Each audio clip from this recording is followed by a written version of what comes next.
are here to celebrate the launch of a book by Roger Thompson. Roger is an award-winning nonfiction writer and director of the program in Writing and Rhetoric at Stony Brook University. A former wilderness canoe guide for a Minnesota camp and the founder and director of an environmental program in Banff, Alberta, he currently lives in New York with his wife and son. Please welcome Roger Thompson.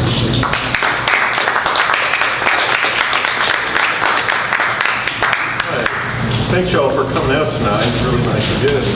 Pleasure to see so many faces. And I do want to thank a couple people. I want to thank my brother for encouraging me to come to Austin, and he lives now here in the States, so nice to see him in Texas. And in-laws, the Watkins, who've always been big supporters of my writing career, and Bon Watkins, who does a lot of reading of drafts of this book and the previous book. So I really appreciate everyone else coming as well. So what I thought I'd do first is say just briefly what the book is about, how I got into it, and then I thought I'd read 3 small sections of the book, not complete chapters or anything, just selections that I hope will show a little bit of the range of what the book is trying to accomplish. My background a little bit is that I love the outdoors. I grew up in the outdoors a lot, and now living in Long Island, I don't get into the outdoors as much as I used to. And some years ago, I was in the Canadian Rockies, and while there, I was on tour with a guy looking for grizzly bears. He's a bear naturalist by the name of Reno Sommerhalter. In Europe, he's a rather big name. He's had a documentary done by kind of the German equivalent of the BBC, and you can look him up at just about any time and see some of the work he does. And he's a friend of mine, so we went out on a camping trip to look for grizzly bears. And while we were out looking for grizzly bears, and I was thankful to have him with me because looking for grizzly bears makes me a bit anxious, even though I really wanted to do it. It's just a little nerve-wracking. We run across a woman who's walking by herself in the high mountains of the Canadian Rockies, which I thought was a bit dangerous, but she seemed quite flighty and happy about being out there. And it was while speaking with her name was Vladimira Lakova. She is a outdoor enthusiast who apparently just travels the world working in national parks for short stints all around the world. She has a great fun of a Facebook feed to follow because she's always taking pictures in crazy places that you didn't know existed. And one of the places I didn't know existed were the national parks in Italy. I had some rational sense that, of course, there's probably national parks in Europe, but I certainly didn't know that there were brown bears in Italy, let alone that there were brown bears 50 miles from Rome. And this struck me as someone who thought I was fairly educated about the outdoors. This struck me as so bizarre and surprising that I felt like I had to go find out. And as I found out, as I finally went and toured around, and I really didn't know what I was doing the first time. I knew where they were, and I found some people who had either written or taken photos of them. I started emailing them out of the blue, and finally a photographer, for no particular reason, agreed to meet me at a train station and show me around Abruzzo. And just the complete generosity. I mean, really, there's no connection at all except an email. And this turned out to be a very fortunate thing because in the years following, this guy, his name's Bruno D'Amici. Bruno would later, within the next 6 or 7 years after that meeting, he would be named World Wildlife Photographer of the Year, be highly celebrated. And so he's been a nice contact to have. And that kind of early generous spirit was a very helpful thing to me. So through Bruno, I started meeting a whole lot of people, including park officials and scientists, some of whom, again, had no reason to be talking to me other than their goodwill and their interest in these bears. And what I've come to find about these bears is that they really are, these bears to the east of Rome really are special bears, and need help. They need help. So I want to talk a little bit about that, and the way I want to kind of frame the reading here is the book deals with 2 populations of bears in Italy. There's a northern set of bears that are a transplant set of bears from Slovenia, and then there's the Abruzzo bears in the middle of Italy. And so what I want to do in the readings is kind of give you a little sense of the northern bears, a little sense of the Abruzzo bears, and then a little sense of the biggest threat to the Abruzzo bears and why it's so important that there needs to be international action around those bears. So, and then after that, if anyone has questions, we can ask some questions. Sound all right? Yep. Okay.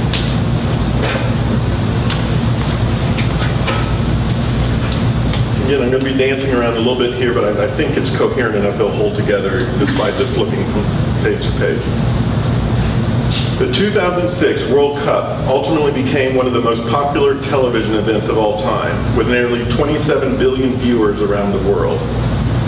Throughout May and in early June of 2006, all eyes had turned to Germany in anticipation of the greatest spectacle in the sporting world, and Germany seemed prepared. The new transportation systems hummed, ticket sales surged, and the government braced for the fan onslaught. Just as the first national soccer teams began to arrive for the competition, though, Germany had to turn its attention to a nuisance in the south of the country, a nuisance that eventually sparked an all-out crisis and drew much of the world's attention away from World Cup soccer. The German government, on the cusp of stunning international acclaim, found itself embroiled in an international controversy over a wild animal. Deep in the mountains of Bavaria, a wild bear was on a rampage. The beast first set foot in Germany sometime early in May of 2006 and began a series of increasingly worrisome raids. Born in Italy to Slovenian Slough, he wandered this Italian countryside throughout the first 2 years of life before he, for reasons no one will ever know, pushed north into the thawing slopes and green valleys of the Austrian Alps. Western Austria is a narrow ribbon of land only 50 miles wide.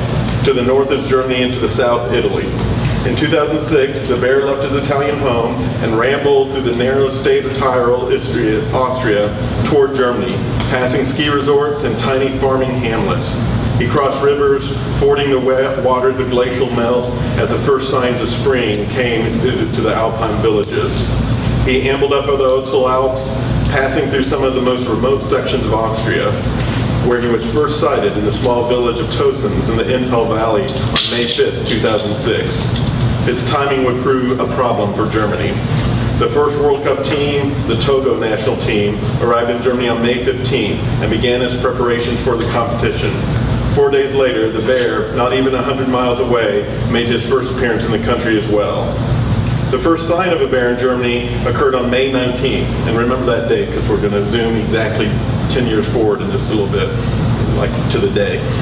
South of Graswang, in a pasture flanked by limestone cliffs on one side and a small creek on another, a farmer found 3 of his sheep slain. The killings were striking, even to the farmer who had from time to time lost sheep to wild dogs that scavenged the valleys of Germany and Austria. He found 2 of the dead animals close to each other. Both had blood pouring from their necks, and both seemed to have been tossed in the air. Their legs were akimbo, and one of the sheep lay across the neck of the other. The way the 2 bodies were on top of each other suggested that the attack had been violent, which worried this farmer, but the 3rd dead animal stopped him in his tracks. He found it in a grassy swale, carved out of a low rise near the creek. It had been dismembered. Its throat had been ripped open, just like the others, and its shoulder bore vicious wounds, but a portion of its hindquarters was simply missing. The farmer bit close to the animal, studying where the body had been clawed apart, noting a ragged tear just below the shoulders. Then he stood up and looked around the pasture. His eyes caught a mound of white and red a dozen feet away. He walked toward it, looking around the field, curious but also a bit concerned. He wondered if the animal that had killed his sheep were still around. He wondered if he were alone in the field, and he listened for anything stirring in the brush and the reeds bordering the creek. When he finally came close to see the lower half of the animal, his mind focused on the horrific reality of the moment, and he knew that whatever had killed the sheep had to have been large. The rump and the back legs of the creature had been rather neatly severed from the shoulders, neck, and head.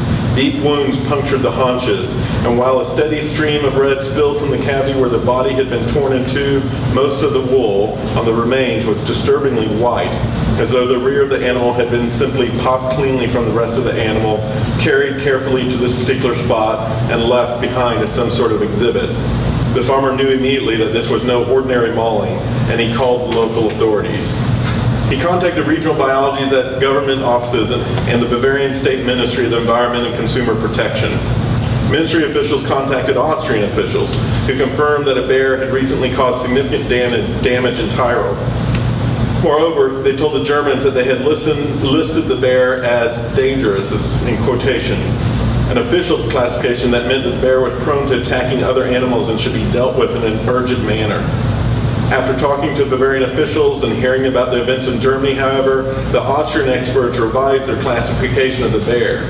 Because the animal appeared to be killing without restraint, and because the killings were clearly not the result of hunger or predation, they relisted the animal as, quote, very dangerous. The new classification meant that the bear posed, and I quote here, an imminent threat to humans. Germany responded quickly to the reclassification. Officials ordered the bear killed. Before anyone could be hurt, or before the bear could threaten any more farmers' livestock and livelihoods, they would, on the evening of May 22nd, announce that hunters had free rein to track down and shoot the beast. University of Vienna professor Felix Nauer, who was part of the Austrian assessment team and then professor at University of Freiburg, went public with his opinion on the bear. He reviewed its history of attacks, describing in detail the animal's rampage across the Alps, and then expressed his support for the decision by the Bavarian ministry. The bear, he said, must be removed from the area. Austria had been patient in dealing with it, but now the time had come to act. We have underestimated, Professor Nauer said, the danger posed by this bear. Professor Nauer could not have been more prophetic. Okay, I want to now zoom down to the middle of Italy, different set of bears.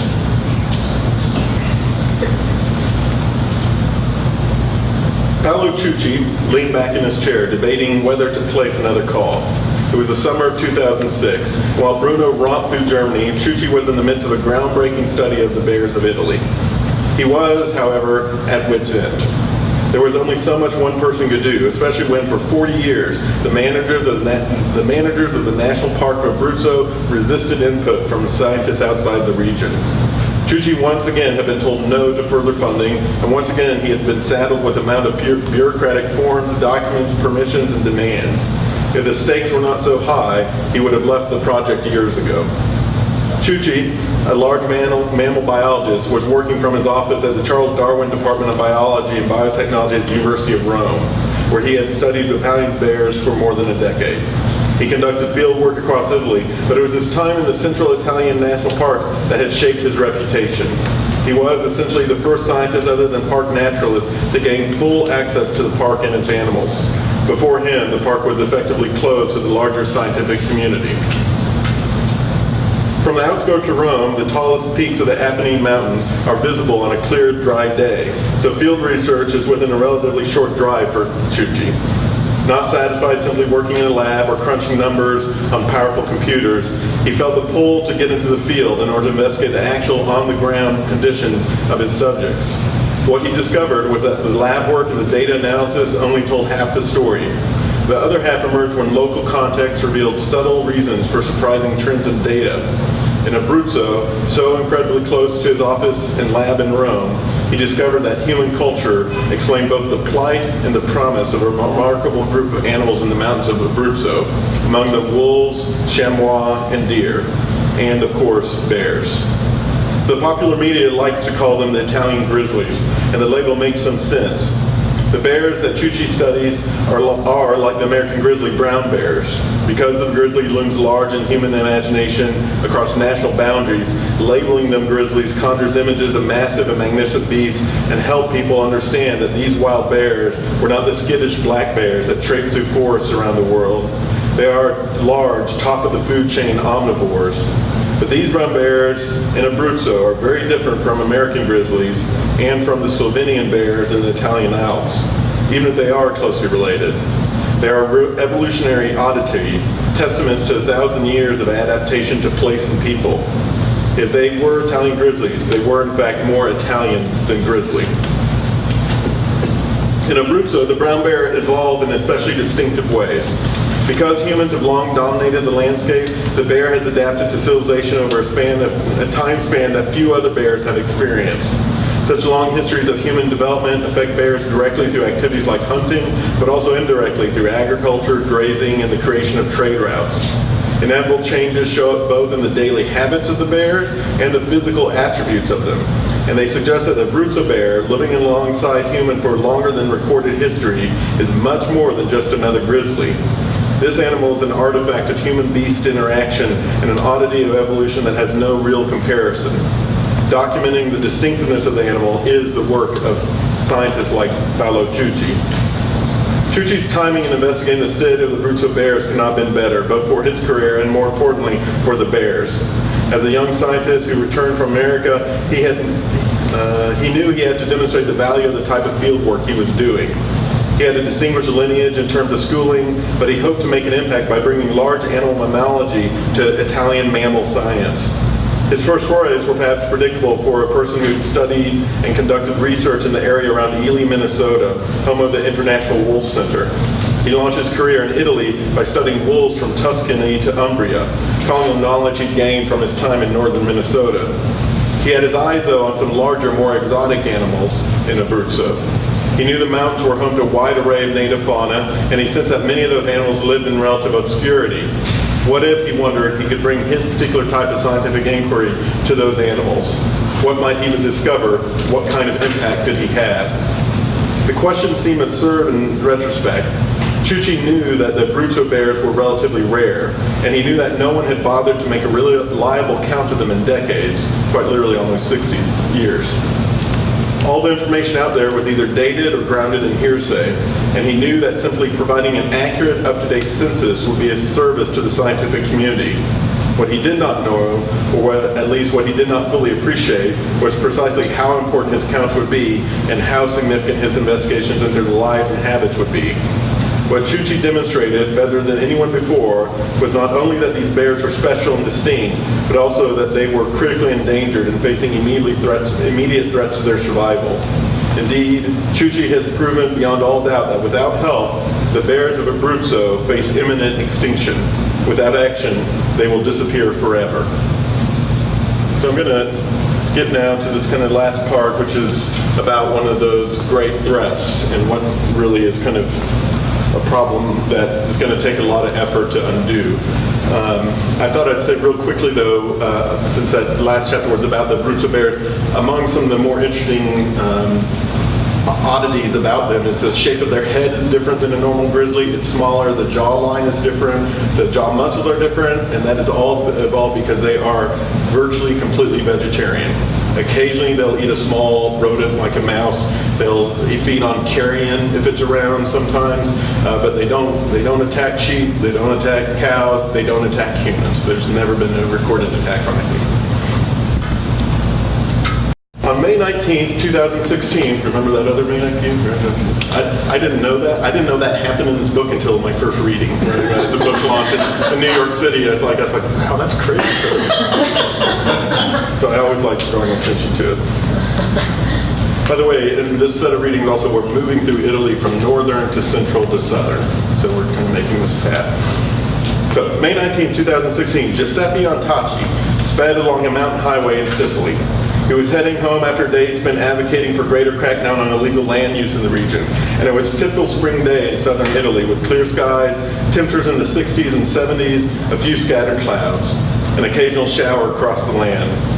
As he made his way, drizzle collected on the windshield, but by the time he had entered Nebrodi National Park, his home, the skies began to clear. The sky, the land, the rising road, all seemed just like any other day, except for one important fact. Antacci, the president of the Nebrodi National Park, was not traveling alone. He was escorted by police, protected from threats he never imagined would be part of the job description of an employee of a national park, let alone its president's.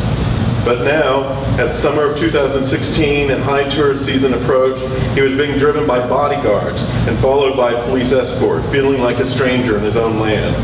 His car was armored, a measure he thought excessive and unnecessarily dramatic. Still, he had received death threats, and the venomous of personal attacks had grown increasingly worrisome. He was no fool, and after a whole day testifying against abuses in his parks, he knew protection probably was warranted, even if it seemed absurd to him. It all seemed unreal. The testimony, the threats against him and his family, the bodyguards, as though he were part of some other world or some other life. His car and the police car following him sped into the deepening evening, and Antachi finally began to relax as they approached and then entered the park. He chatted with the driver of his vehicle and the man assigned to guard him, and at times he looked out the window and reflected on the day and on the fact that he had somehow become worthy of police protection. He was on his own turf now, and only moments from his house, he could imagine finally taking a breath and drifting off to sleep. The jolt of the car startled him. As it rounded a corner, his vehicle screeched to a halt. The escort vehicle behind him stopped suddenly as well, but drifted slightly closer to Antachi's. Antachi leaned forward, looking past the driver and the dashboard, out past the hood of his car to see why they had stopped so suddenly. He saw a fairly common scene in Italy's hills and mountains. In front of the car, rocks and debris were scattered across the road. A rock slide blocked their way. Rock slides are not unusual in any mountain territory, but in this part of Italy, loose rocks frequently tumble down and, like miniature avalanches, litter freeways and country roads. Antachi sat back in his seat, annoyed. He exchanged glances with his guards, who seemed frustrated, but aware that they would need to get out of the car and clear the road. For a moment, the blockade seemed like an inconvenience, a nuisance. In fact, it was an ambush. Shotguns opened fire on Antachi's vehicle, multiple blasts ringing out and rocking the car. Metal sung and everyone inside the car ducked. Antachi's bodyguard pressed him to the floorboards and pulled a weapon.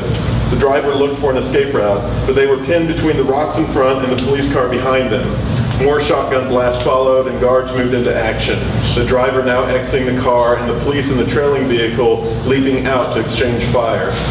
As he noted in multiple news and reports and broadcasts, Antachi remembers thinking that he'd finally lost his battle for justice. He could smell the gunpowder, and the sound of the shotgun shells unloading into his vehicle rang with such ferocity that he felt for certain he was about to die. He thought about his family, he thought of his successes, and he thought of his mistakes. And a bizarre truth crossed his mind, the truth that in 2016 the head of a national park would be targeted and assassinated by henchmen who were at heart cowards and thugs. In that moment, none of it made any sense. But the police were swift, acting on their training and defending Antachi with the kind of devotion reserved for people who fight for a cause. Firing from beside their vehicles, they located the source of the ambush and unloaded their weapons into the woods. They could hear scrambling, then the distinctive sound of someone cocking a shotgun. Another blast rocked Antachi's car. The police fired again into the assailant's hiding place in the brush alongside the road, this time stepping toward it, steadying their weapons and shooting with precision and certainty. For a moment, the mountains echoed with gunfire, but just as quickly as the attack happened, it seemed to end. The mountain air stilled, silence gathered, darkness settled in. Footfalls from police echoed from the pavement as they inched toward the edge of the woods. One of the officers spoke loudly into the wilderness, ordering anyone who could hear to drop their weapons and come out.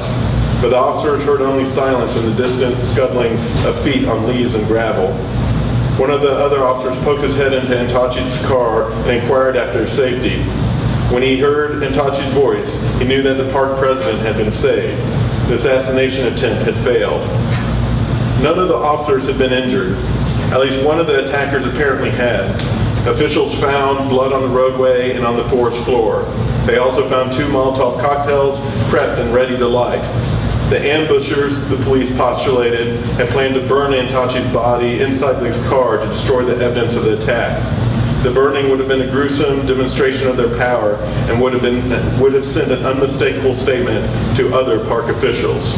The mafia controls the park.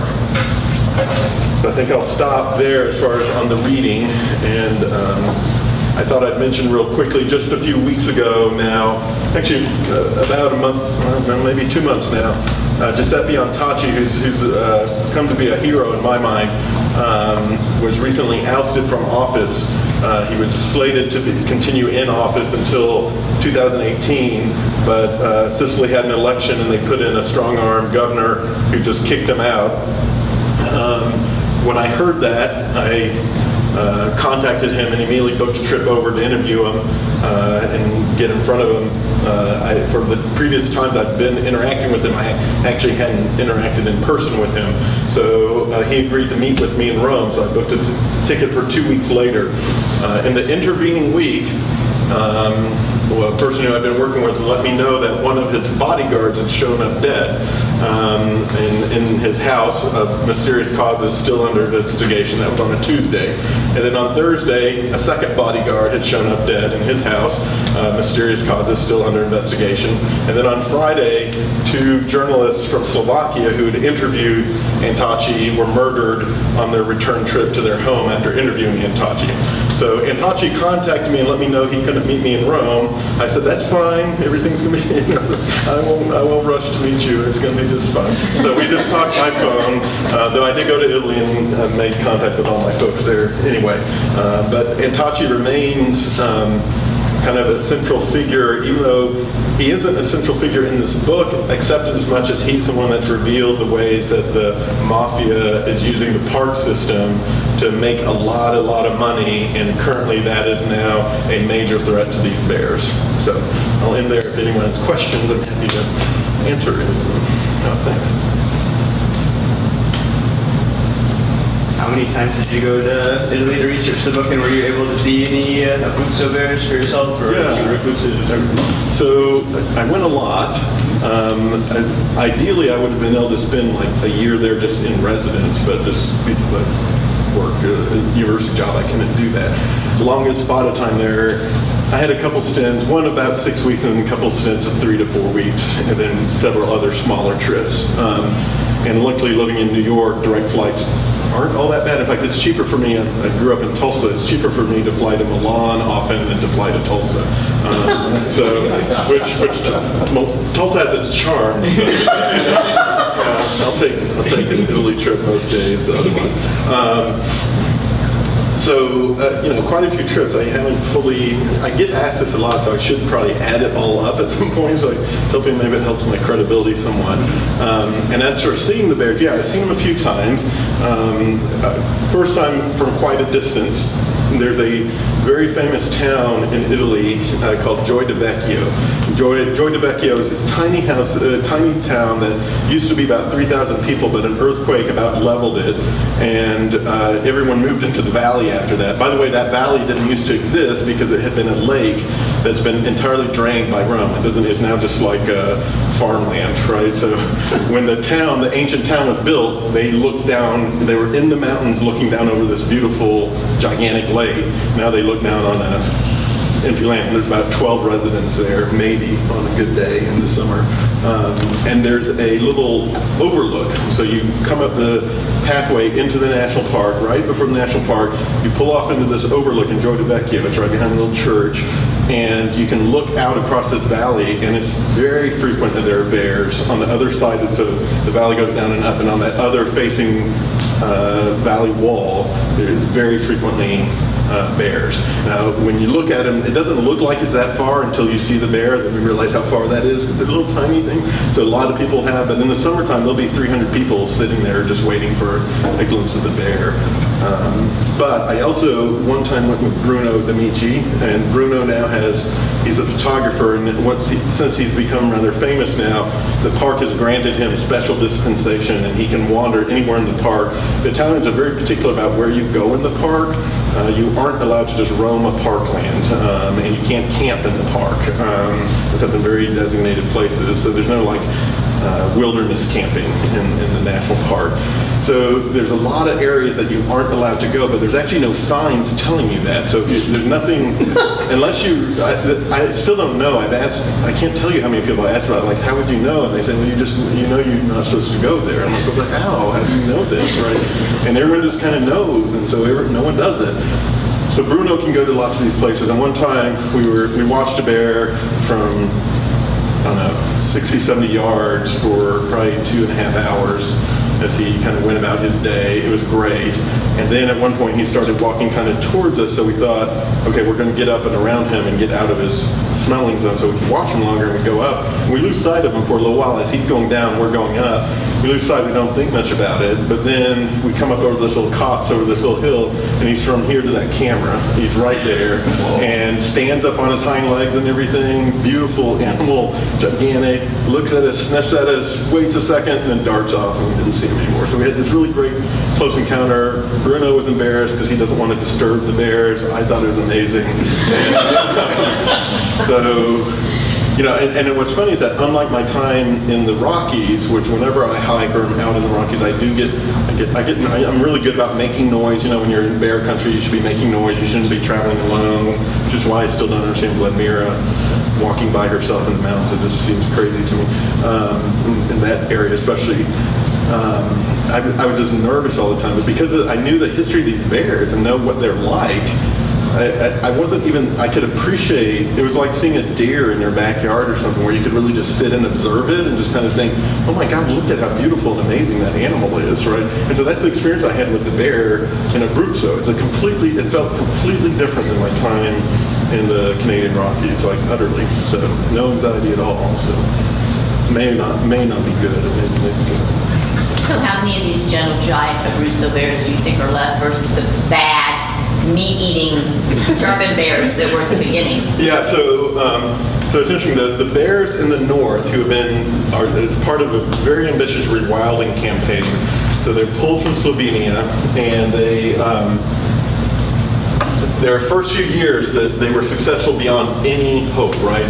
There's something like almost 24 cubs born within the first 2 years.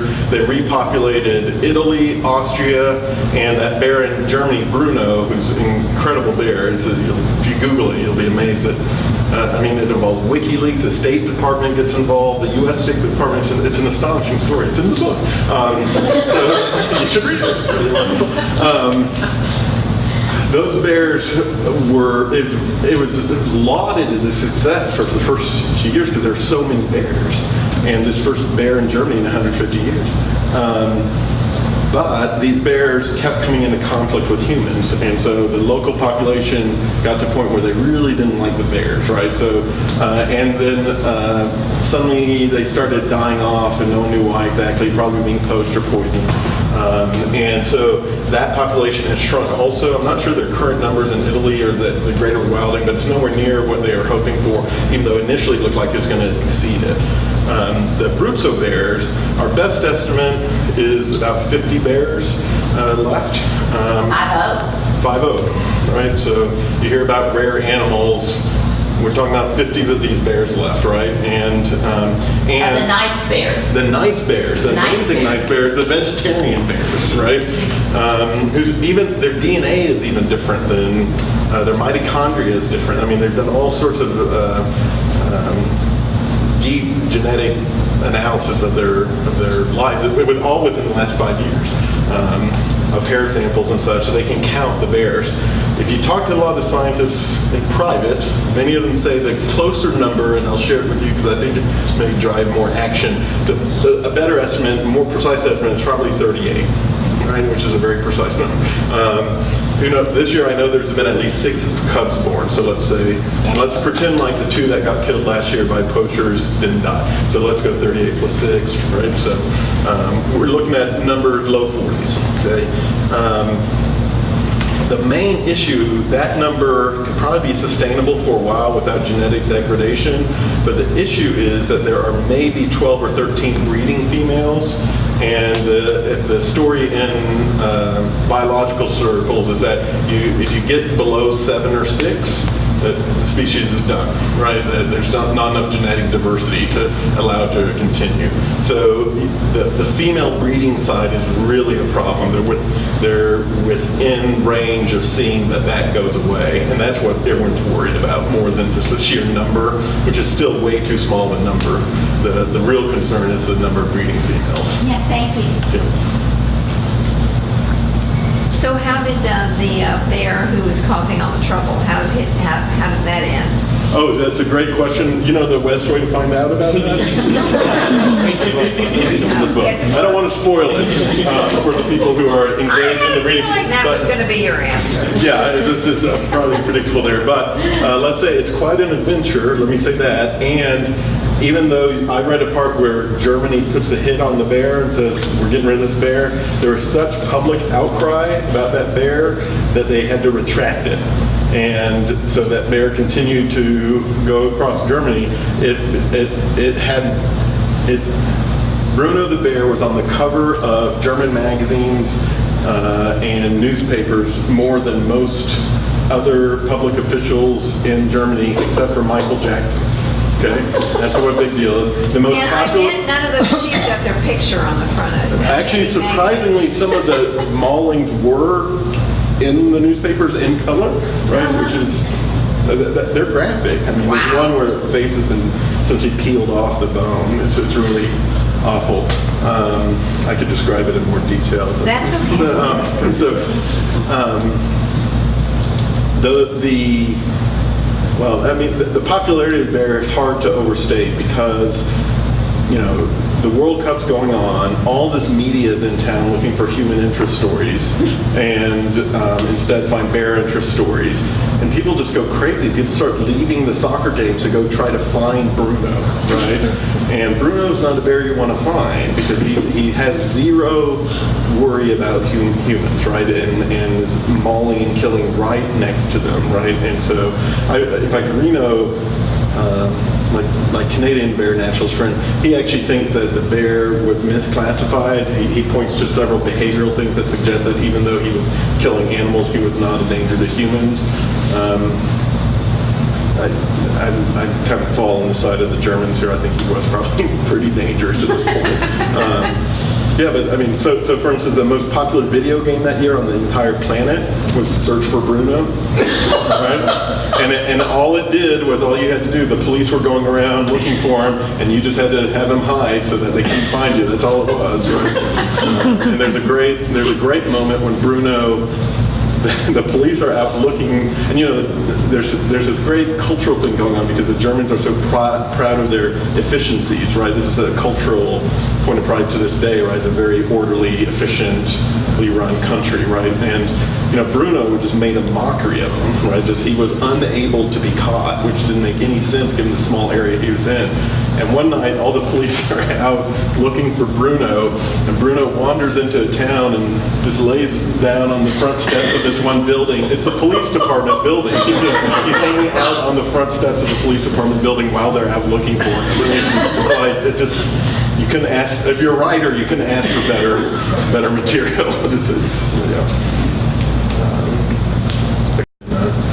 On the 10-year anniversary of him, so in 2016, and the title was "The Bear That Overshadowed the World Cup," right? I'm going to suggest that you're interested, but from a personal standpoint, that your interest in bears may have been earlier.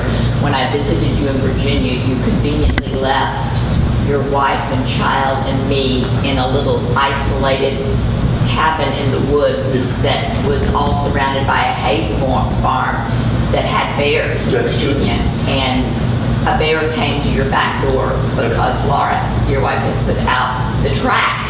Yeah, that's not a good idea. And I remember a very frightened time. She called. You said, did you put out the trash? Yeah, I put out the trash. Well, just, keep the dog quiet, stay away. Maybe he won't bash through the glass in the door, and maybe he'll go away after he picks through. And we had a hard time. Was it Bo? It was Bo. Quiet, because, he could smell the bear. Yeah, so maybe your interest in bears was a really long time ago. It was. I would point out also that as a child, I had a green and gold shirt that said Baylor Bears on it. And I also then later would go to Baylor. So there's probably a bear theme there. Right? Yeah, you're a Baylor graduate. That's right. How did the Italian mafia use the national park system? Yeah, so it's really interesting. What was the question? How does the Italian mafia use the national park system? Why do they care, right?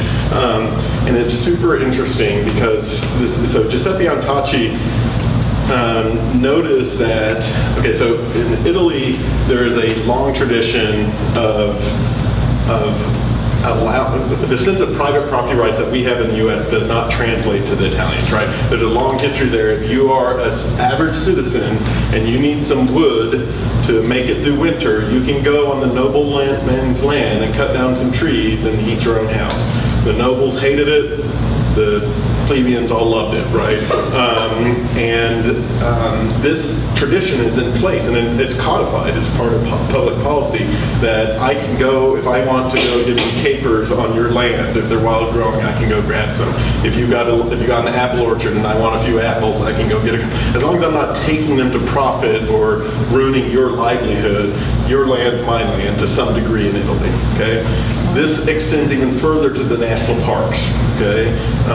Where the national parks are public in the sense that we have it, but it's kind of and one, right? Where people can use the resources to some degree over and against what we would imagine is regular, right?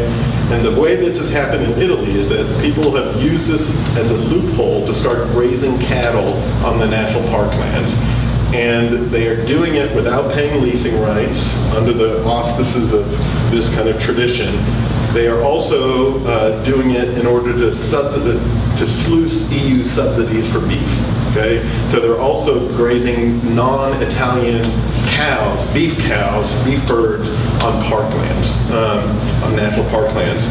In order for this, so what Antachi discovers that there were people bidding out for the lease rights, and they wouldn't pay for them, of course, but it was only one person always bidding, right?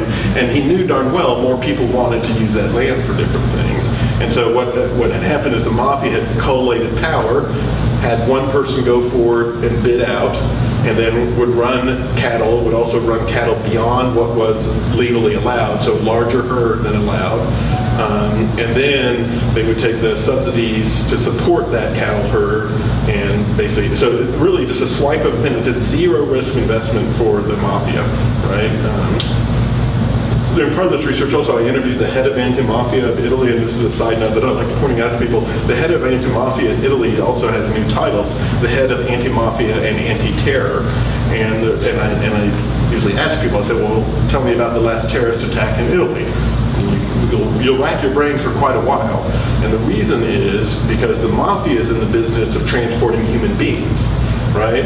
And you'll notice that there appears to be a kind of agreement. Mafia brings the terrorists into Europe. Terrorists do not bother mafia's lands, right? So there's been a lot of discussion about the immigrants that come through, refugees, and whether the real threat actually is the mafia moving terrorists into Europe. It's not the refugee camps. So, and he was an interesting guy. He would not talk. He would not talk electronically in any sort of way with you. He would not communicate through email. He would not talk on a landline, and he had a brand new burn phone every single day. And when he talked to you on his burn phone, he was always moving. He would either be in his car or walking. Those are the terms, right? To communicate with the head of anti-mafia. Sounds like a joyful life. No stress. Okay, well, I sure appreciate y'all coming. If you have some, I really appreciate Malvern Burke's hosting. Y'all have been really thank you for doing that. And and stuff there. I'm happy to sign books if you're interested, and I'll write nice things. Let me say one thing though, since people ask. If you are interested in the bears, there's a great grassroots organization there called, it's translated, Let's Save the Bears, right? You can donate online to them.